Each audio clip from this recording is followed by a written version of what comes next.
It's an advert, but I grabbed it because I wanted to explain something. They're trying to sell you rubber feet.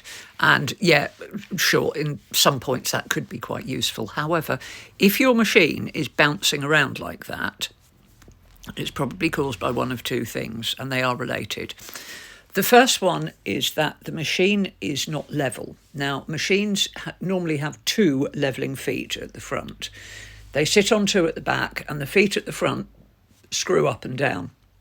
So if your machine is walking across the floor, get a spirit level and check if it's level, because that can be a real cause of the machine moving.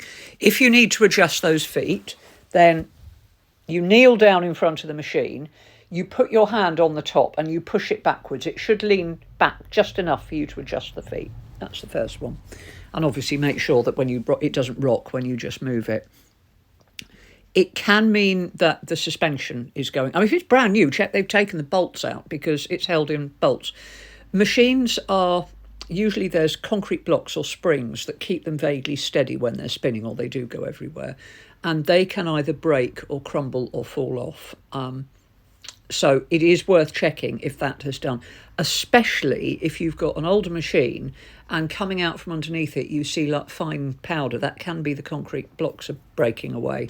It's not difficult to check yourself. You have to pull the machine out and take the back off and have a look. You can usually see if it's gone, and it does depend on the machine as to whether or not it's a replaceable part.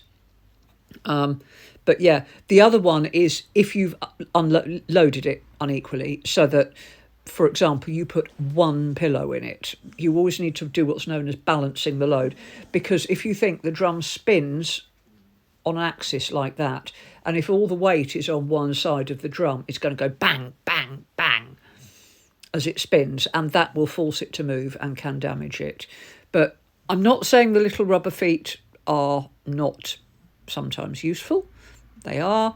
But if your machine is doing that, do not go buying little rubber feet until you have checked that your machine is properly set up so that it's level and straight on all four paws, and that you have got a good system inside that is working, and that you've got a well-balanced washing load.